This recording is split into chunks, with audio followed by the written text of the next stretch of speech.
zarbaga qarshi 5 ta zarba.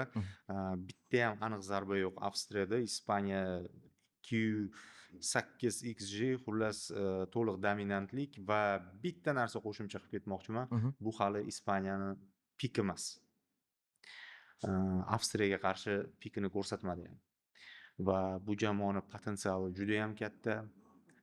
De La Fuente, mana shu De La Fuente Yevroda ham ko'rsatdi, faqat chempion bo'lgani uchun emas. O'zi Ispaniya nimasi bilan chempion bo'ldiki, turnir davomida biror marta ham bu jamoa hali inqiroz, xato, bo'linish, shunga o'xshagan bir jamoaning tarqoqligi kuzatilmadi. Har doim yaxlit bir mexanizmda o'ynadi. Hatto mana vaqt o'tib tushunyapmizki, Cabo Verde bilan durang ham bu o'z-o'zidan bo'lgani yo'q, Cabo Verde kuchli bo'lgani uchun bo'lgan. Vaholanki Ispaniya sekin-sekin o'sha kirishib ketayotganda Lamine Yamal jarohatda edi va boshida kim u Cabo Verde degan xayol bilan tushdi. O'sha narsalardan kelib chiqqan durangdan so'ng Ispaniya o'ziga keldi. Sekin-sekin progressiv kuchayib boryapti. Ya'ni bu jamoa hali pikini ko'rsatmadi, hali 100% bir charchab qolib bor kuchini ishlatgan o'yin o'tkazilmadi va shu holatda Portugaliyaga qarshi yetib kelyapti. Men to'g'risi, misol chempionat boshlanishidan oldin so'ralganda, bu uchrashuvda Portugaliya tarkibi bu mavsum yaxshiroq degan bo'lardi. Lekin o'sha voqealar rivoji, jamoalar qanday yetib kelayotganidan kelib chiqib turib aytaman, Ispaniya kichik favorit bu juftlikda.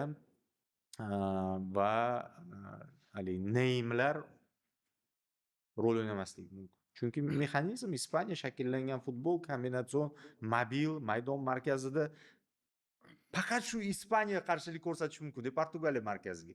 Vitinha, Neves va Brunoga Rodri, Pedri. Boshqa unaqa juftlik yo'q jahon chempionatida.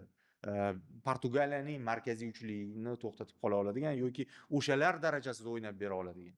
Shuning uchun men uchun bu o'yin deylik Ronaldo va Yamal qarama-qarshiligi emas. Men uchun bu Rodri, Pedri, Bruno, Vitinha qarama-qarshiligi ko'proq.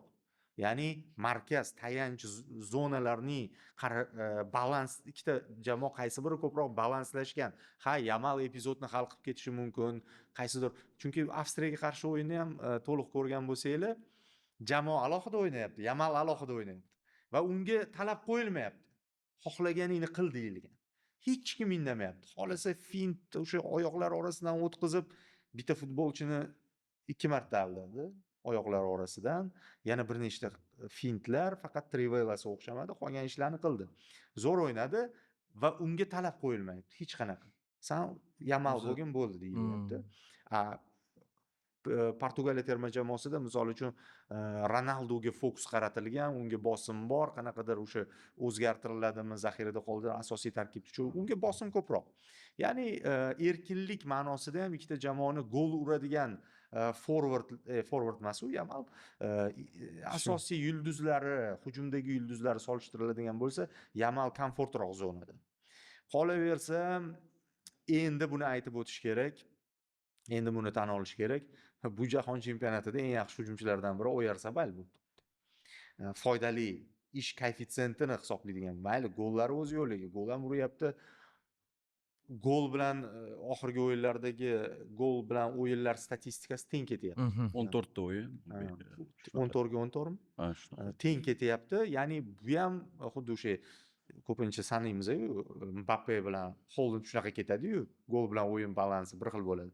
Bu ham shunaqa ketyapti, lekin bu unaqa katta PRga ega bo'lmagan futbolchi, soddaroq, ya'ni klubi ham bundayroq.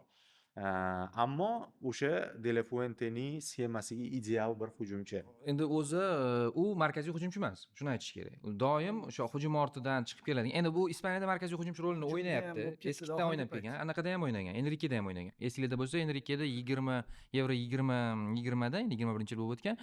O'shanda aynan Italiyaga qarshi yarim final uchrashuvida shu Oyarzabal imkoniyatlardan, endi u paytda Morata ham bor edi. Olmo, Oyarzabal imkoniyatlardan foydalanmagan uchun to'xtagan. Lekin o'sha turnirning eng zo'r jamoasi bo'lgan Ispaniya. Buni hamma e'tirof etgan. Endi boyagi ta'rif Portugaliyaga berdingiz-ku, hali egolar deb. Bu yoqda ego emasda, Ispaniya terma jamoasida birorta ego yo'q va Bitta ego bor, unga ego bo'lishga berilyapti. Yamal. Yamal, ha, lekin u menimcha Ya u farqli-da. Farqli-da, ha. Egoli bo'lsa ham Yamal u tushmagunga qadar Ispaniya nursiz edi.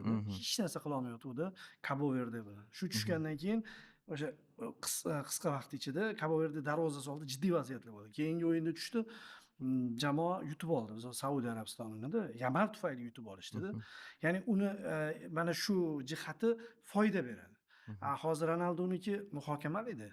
U yosh emas, bir paytlar bergan effektini boshqasini. Shuning uchun ham bu yerda Yamal bilan Ronaldo ikkalasi solishtirilmaydi-ku, lekin tahlil qilinganda boshqa narsalar haqida gap ketyapti-da. Ya o'zi men solishtirishdan yiroqman, rostdan ham men o'rnagan ekan fikrga qo'shilaman. Ya'ni bu ko'proq markazlar jangi.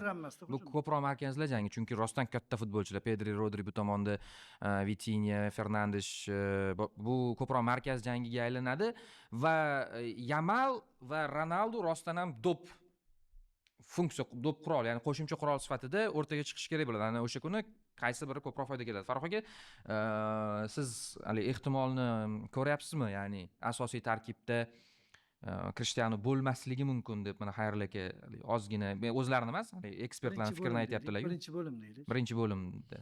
Yo'q, endi Xorvatiyaga qarshi Roberto Martinez endi kerakli sabablarga ko'ra uni zaxiraga oldi, lekin asosiy tarkibda menimcha qoldirmasa kerak. U darajada ular nima deydi, u darajada ana duxi bo'lmasa kerak. Shunaqa aka-uka darajasida bo'lmasa kerak. Endi to'g'risi Portugaliyaga men mundialdan oldin PSG prizmasida, ya'ni PSG fonida baho bergandim, chunki juda katta nomlar, ketma-ket 2 marta Chempionlar Ligasi, lekin Ispaniya ham bilasizmi? Bu yerda bitta narsani aniq ayta olaman. Agar Ispaniya mag'lub bo'ladigan bo'lsa Portugaliyaga, Luis de la Fuentening ishi jiddiy so'roq ostida qoladi kelajagida. Nimaga? Chunki 3 ta eng katta, aytaylik, finalga teng o'yinlar. Euro 2024 finalda g'alaba qozondi Ispaniya. Millatlar Ligasi yutqazdi Portugaliyaga. Agar yana Portugaliyaga yutqazadigan bo'lsa, bu jiddiy qaraladi. Nimaga? Chunki Portugaliyaning murabbiyi ham ispan. Va u murabbiy ham Ispaniya terma jamoasiga asosiy kandidatlardan biri sifatida qaralgan. To'g'ri, u 2023-yil kelgan bo'lsa, bittasi voqliroq, shu sababli jiddiy De La Fuenteda ham juda anaqa katta bosim. Va bilasizmi, Orif, bu yerda o'sha nomlar, hozir Xayrul aka, Davron aka siz aytib o'tdingiz, o'sha katta nomlarga Lamine Yamal ego deganiga yaqinda agar Nodirbek shu rasmni qo'yib ketsangiz bo'lar ekan, Yamal surati tarqaldi, ego Yamal degan anaqa taqib olgan boshiga. Ko'pchilik ego egoist dedi, lekin u lotin tilidan talqin qilingan ekan, men Yamalman degan bir anaqa. Va men darvozabonlar o'rtasidagi kurashni ham qo'shib ketgan bo'lardim bu yerda. Unai Simon hamda Koshta, chunki Koshta dahshatli o'yin bordi. Va Ispaniyaga hozircha Portugaliya darajasidagi jiddiy raqib chiqmadi hali oldidan. To'g'ri, Urugvay bilan qandaydir o'zaro bir maydonda tortishuvlar bo'lgan bo'lishi mumkin, ya'ni futbol tomonlama, lekin haqiqiy ana qasos deydi-yu, chunki juda jiddiy finalda alamli mag'lubiyat, penaltilar seriyasida edi. Adashmasam mag'lub bo'lgan va menimcha mana shuning davomi bo'ladi va bu yerda Yamalni ham o'sha intervyusini o'zim tarjima qilganimda, Yamal ham nima deydi, raqibni maksimal hurmat qilgan holda gapiryapti. Ronaldo esa umuman u katta futbolchi, professional, juda hurmat bilan Ispaniyani bilamiz, juda yaqindan bilamiz deb. Shu sababli bu yerda nomlar tomonidan ham, lekin bu yerda murabbiylar o'rtasida ham yurishlar juda katta, menimcha. Shubhasiz bu endi final oldidan final. Biz nimchorak finalda yo'q, final afishasini ko'ryapmiz. Portugaliya, Ispaniya bemalol finalda o'ynashi mumkin. Orif, yana qo'shimcha o'sha bundan oldingi mavzuga, final oldi final deyapmiz. Futbol eng zo'r sport turi, biz uni har doim yaxshi ko'ramiz, lekin mana bunday Modric yoki Ronaldo chiqib ketishi bir tayin bo'lganda-yu, ikkitasidan bittasi chiqib ketish kerak edi. Modric chiqib ketdi. Bu yerda ham xuddi shunaqa narsa davom etadi-da. Endi tanlash kerak bo'ladi, muxlislar, tomoshabinlar qiyin bo'ladi. Endi o'yin nuqtai nazaridan olib qaraydigan bo'lsak, shubhasiz rostdan ham murabbiylar jangga aylanib ketsa kerak. De La Fuente masalasida fikringiz qiziq, chunki Ispaniyalar odatda bunaqa ehtirosli yondashmaydi-ku. Endi Ispaniya uchun tizimli yondashadi. Ikkita ko'p bo'lib ketadi-da. Yo'q, keyin Portugaliya kichik millat hisoblanadi-yu ularni oldi. Ha, ular tarixan ham qo'shnilarimizga yutqizgandek gap. Shunaqa, tarixan ham ular o'rtasida ana dengizni egallash bo'yicha, bilasiz, ispanlar bitta Braziliyani egallay olmagan, o'sha konkista bo'lgan paytda Portugaliyalar sovg'alar bilan borib Dahshat, dahshat. do'stlashib yuborishgan. Shunaqa bir o'ziga xos tarixiy to'qnashuv kutib turibdi. Rostdan ham shaxslar jangi bor u yerda, murabbiylar jangi bor, markaz jangi bor va shubhasiz rostdan zo'r eslab o'tildi. Bu darvozabonlar o'yiniga ham aylanishi kerak. Chunki Hali gol o'tkazmadi anaqa. kim Unai Simon. o'tkazmadimi? Ha, o'tkazmadi. Xullas, men aytmoqchi bo'lganim bu uchrashuv menimcha jahon chempionati mana plankalar bo'lib ketyapti-yu. Biz Portugaliya Xorvatiya o'yinini ko'rganimizda eng zo'r o'yin dedik. Keyin Cabo Verde Argentinani ko'rganimizda bu eng zo'r o'yin dedik. Shunaqa hali biz to'xtamaymiz deb o'ylayman, chunki nimchorak finalda ham, chorak finalda ham, yarim final. Eng bo'ladi. zo'r deganingizga endi bu haqida o'zimga yozish bir noqulay bo'ldi, yoqimsiz bo'ldi-yu. Portugallar O'zbekistonga qarshi o'yinda eng zo'r deb yubordi Portugaliyani. Chunki xohlagan narsasini qilishdi.